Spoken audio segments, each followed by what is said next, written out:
Hello, welcome to TV360 News Now. I am Deji Badimasi.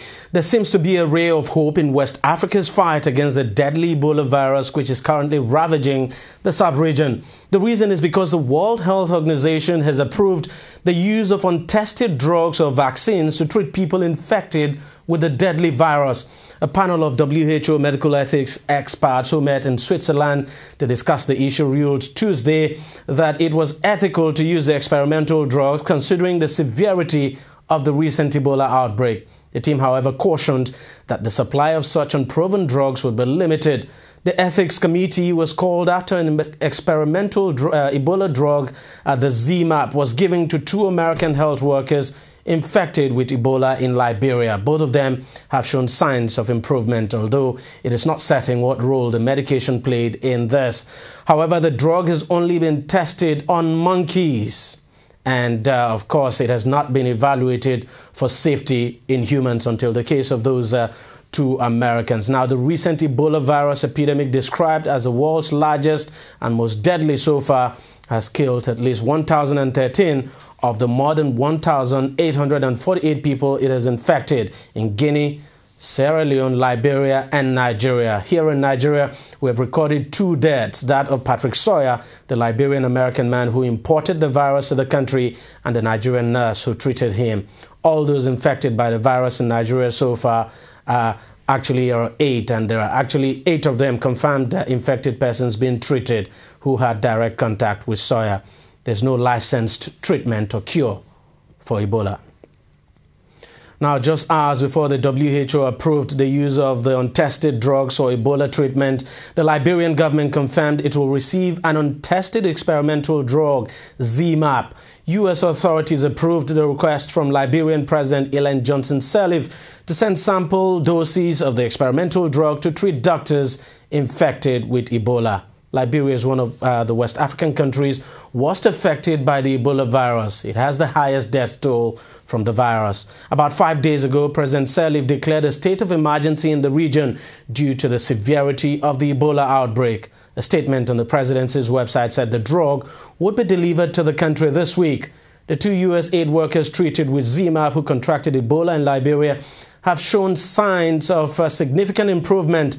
The pharmaceutical company charged with manufacturing the drug said its supply was exhausted after all its supplies were sent to West Africa. President Goodluck Jonathan has taken a swipe at the late Liberian-American Patrick Sawyer, who brought the Ebola virus to Nigeria. He described the action of Sawyer as crazy. He also called on Nigerians to change their attitudes over burial ceremonies. Take a listen to what the president said. My conversation with the Director General of the World Health Organization, Mrs. Margaret Chan, was quite instructive. He said that the spread of Ebola, from the analysis so far, this was African Ebola, 60% of the spread is during burial. 60% of the spread is during burials. That's why you remember in my announcement, in our announcement after we met, of course we will discuss it again on Wednesday with the governors, we are pleading that we must be mindful about burials. We are even pleading that for people who believe in some kind of ceremonies and so on, this is not the best period for those ceremonies. If somebody dies now, that person should be buried where he dies. After some months, when we get over this, you can exhume the body if you want. Government will provide the medical professional that will help you exhume the body and go and bury it the way you want. I'm saying so because I have personal experience about this. In 1971, I was still in secondary school when cholera broke out in my mother's community. It's a very small, rural community. And of course, those of us from southern Nigeria celebrate death. And the person happened to be an elderly man, and nobody knew it was cholera. So they started celebrating the body, laying in state for days and celebrating, and almost the whole village was almost wiped out by cholera. Just cholera. So when the lady told me, the head of the World Health Organization, that 60% of the Ebola is through burials, that we must be mindful, we must educate our people not to over-celebrate burials now. The dead should be left. It is already dead. Sawyer that brought this Ebola to Nigeria also contacted it because the sister had Ebola, and he went for the burial, and he participated in a way that he became a suspect. And the country asked him not to leave the country, let them observe him. But the crazy man decided to smuggle himself out, and that is now we are suffering. So we are pleading with religious leaders that most of the traditional things we do, religious things we do, that has to do with sharing of food, sharing of drink, unnecessary body contacts and so on, spiritual healing homes and so on. Within this period, let us manage it professionally. And let us listen to the suggestions of the professional health workers to save our people. If we manage it well, it will not take more than 2 months. We'll get over it and we'll return to our normal life. Minister for Aviation Osito Chiduka has said that airports in the country would not be transition points for the Ebola disease into the country. Chiduka was speaking at a media briefing in Lagos after a tour around facilities at the international airport and, of course, the local airport. He said adequate measures were already on ground at the different airports in the country to put proper check on air travelers in order to contain the Ebola virus. I assumed office at a time that the world is faced with a great challenge, the challenge of the Ebola virus. So part of the visit to Lagos yesterday was to review the medical procedures that has been put in place at the airport, the testing of passengers coming in and leaving Lagos, and to ensure and to reassure Nigerians that we are doing all that is within our ability to make our airports safe from the virus. You can agree with me that the testing so far has been useful. You may also agree with me that the proactive manner Mr. President has reacted to the issue of the Ebola virus, highlighting it, high-grading it, and making it of national paramount importance, and coming out to make sure that the country does not hold back in the fight against that virus, has shown a pathway for all of us. So that is why we decided to go to the airport yesterday, to interact at the airports and to reassure Nigeria of the government's commitment to keep our airports safe and to make sure that it's not a transit point for the transmission of the Ebola virus. Now, a Spanish priest who contracted the Ebola virus while working in Liberia has died. 75-year-old Miguel Pajares was airlifted back to Spain from the West African region last week after testing positive for the virus. He was being treated at Carlos III Hospital in Madrid, where he had been quarantined since his return from Liberia. Unfortunately, he lost his battle with the Ebola disease. Meanwhile, Spain's health ministry said a day earlier that it had authorized the use of the untested ZMapp drug on the priest, who is the first European to die from the recent Ebola outbreak. More than 1,000 persons have died in Liberia, Guinea, Sierra Leone and Nigeria since the outbreak was first reported in February. The priest was part of a Catholic order at St. Joseph's Catholic Church in the Liberian capital Monrovia, treating people with Ebola before he himself became infected.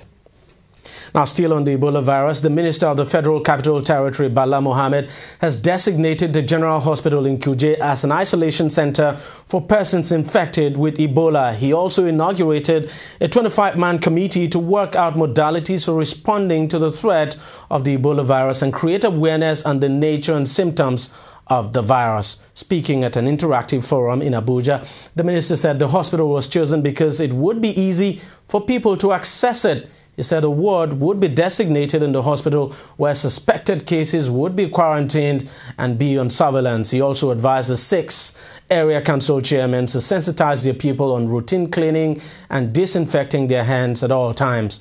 Meanwhile, the chairman of Kuje Area Council, Shabat Tete, has said the designation of the hospital as an Ebola center was not a welcome development to the people of the area. Now, the Osun State governorship election may have been won and lost, but the loser is not just ready to concede defeat yet. Candidate of the PDP, Yola Omishore, says the election was massively rigged against him. And guess who he is blaming? The former resident electoral commissioner in the state, Rufus Akeju. Now, following protests from Omishore and his PDP before the election, INEC replaced Mr. Akeju as the state resident electoral commissioner just few weeks to the election itself. But Omishore now says the former rec had already skewed the process against him before he was replaced, and for that reason he's heading to the tribunal to challenge the election of Governor Rauf Aregbesola of the APC.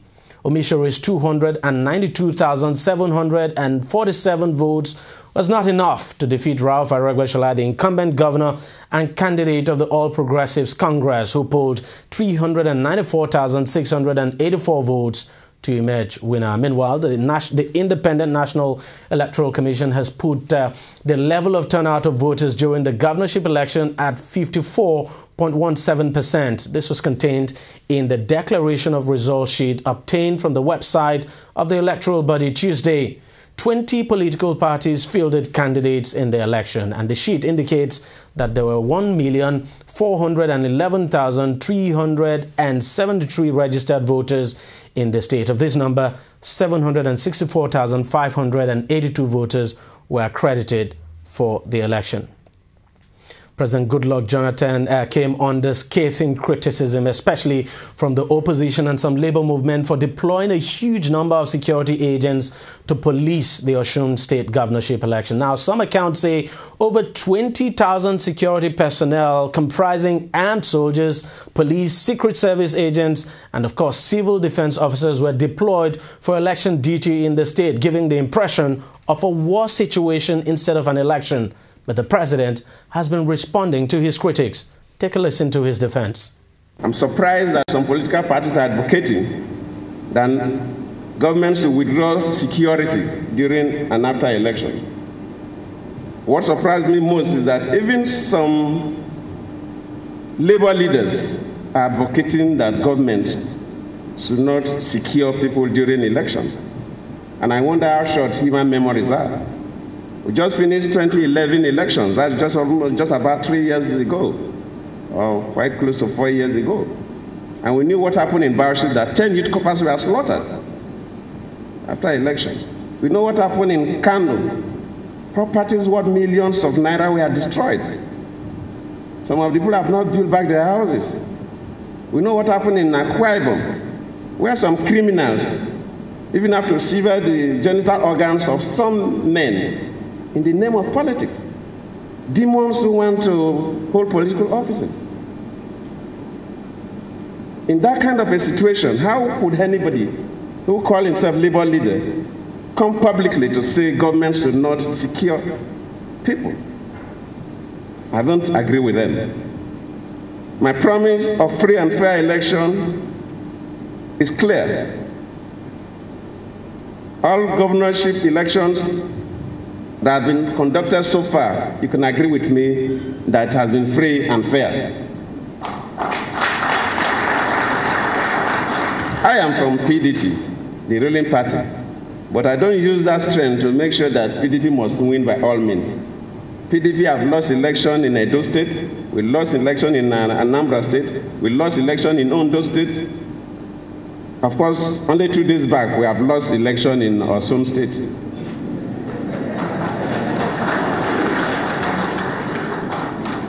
But we know and we say that this country must change.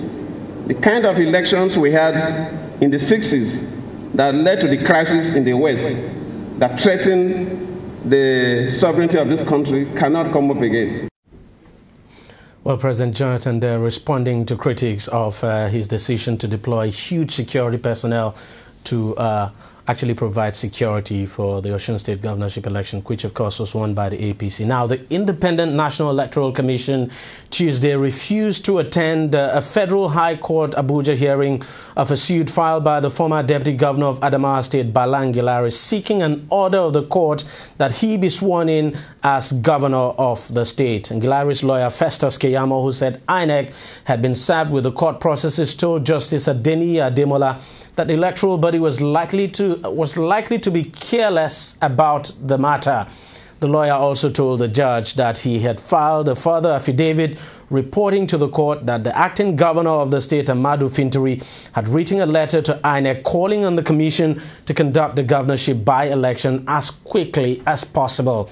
INEC is constitutionally required to conduct the by-election within 90 days of the removal of the former governor Murtala Nyako on July 15th. The respondents in the suit are the Speaker of the State House of Assembly, the House itself, Finteri, who was sued as an individual, and the acting governor of the state, of course, who is Finteri as well, Nyako, and of course, INEC. Nyako, by the way, is the former governor. Nangilari had on August 6 filed a suit seeking, among others, an order that he be sworn in place of Nyako, who was impeached July 15th. The former deputy governor reportedly resigned from office before the impeachment process was concluded, but he is now denying doing so and urging the court to declare as a nullity his purported letter of resignation dated July 14th and addressed to the Speaker of the Adamawa State House of Assembly at the time. That's Umaru Finteri. Now back to aviation. Minister of Aviation Osita Chidoka has assured that his ministry was putting everything in place to ensure that Nigerian airports are safe for all travelers in the country. Chidoka, while addressing pressmen in Lagos, said he is committed to the implementation of the Aviation Master Plan roadmap and was ready to work with all key stakeholders in the aviation sector to bring about the much-needed transformation in that sector. Since assumption of office, I decided that I will first of all ensure that we create alignment across all segments of the industry, hear the opinion, and then come out with the quick wins, come out with an implementation strategy of the key recommendations and outcomes of the master plan and of the industry efforts at remodeling the airports, building the cargo terminals, promoting fresh produce export in Nigeria, and of course, creating investment opportunities in the industry for private sector participation. U.S. actor and comedian Robin Williams was found dead at his home in what police say is an apparent suicide. He was aged 63. Police authorities say they received an emergency call Monday saying that the actor was unresponsive and not breathing in his home located in California. They suspected he committed suicide by asphyxiation, although the cause of death is still under investigation and an autopsy will be conducted late Tuesday. His publicist said he had been battling severe depression for a while. Williams was famous for such films as Jumanji, Good Morning Vietnam, and Dead Poets Society. He even won an Oscar for his role in Good Will Hunting. He also played the role of Genie in Disney's Aladdin. In the past, he had talked and even joked about his struggles with alcohol and drugs. In a statement, Williams' wife Susan Schneider said she was utterly heartbroken.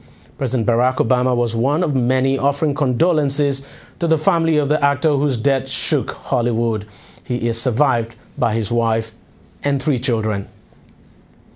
Ukrainian officials have set conditions for receiving Russian aid in the east after a huge convoy of food and medicine set off from outside Moscow. Security Council spokesman Andrei Lishenko said aid should pass through a government-controlled border post and be accompanied by Red Cross officials.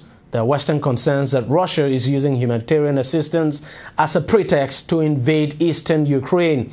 At least 1,500 have died since Ukraine sent troops against pro-Russian rebels. The fighting in the Donetsk and Luhansk regions since mid-April has displaced hundreds of thousands of people, many of whom have fled to Russia.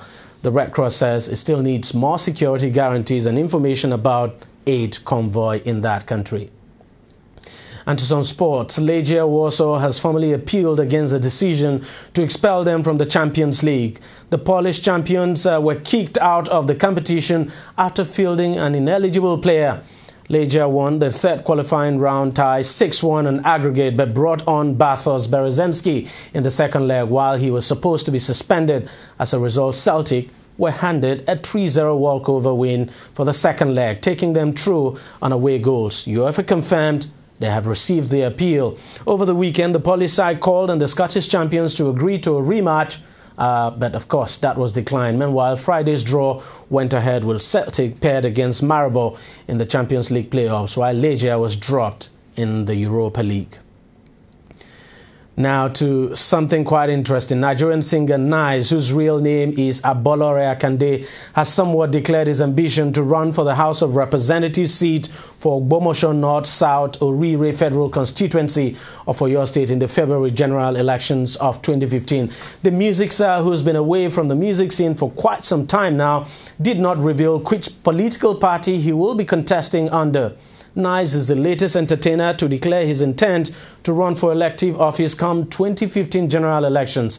Only last week, comedian Julius Agu declared his ambition to be the next governor of Rivers State. Others who have also caught the political bug include Jibola Dabo and Kate Henshaw. Well, what can I say? We can only wish Nice all the best of luck, but then one thing he must never forget: politics is quite different from music. But all the same, let's wait and see if he succeeds. All the best, Nice, and see you at the House of Representatives by the special grace of God. That's it on News Now. We thank you very much for watching. I am Deji Badimasi. We're back again tomorrow.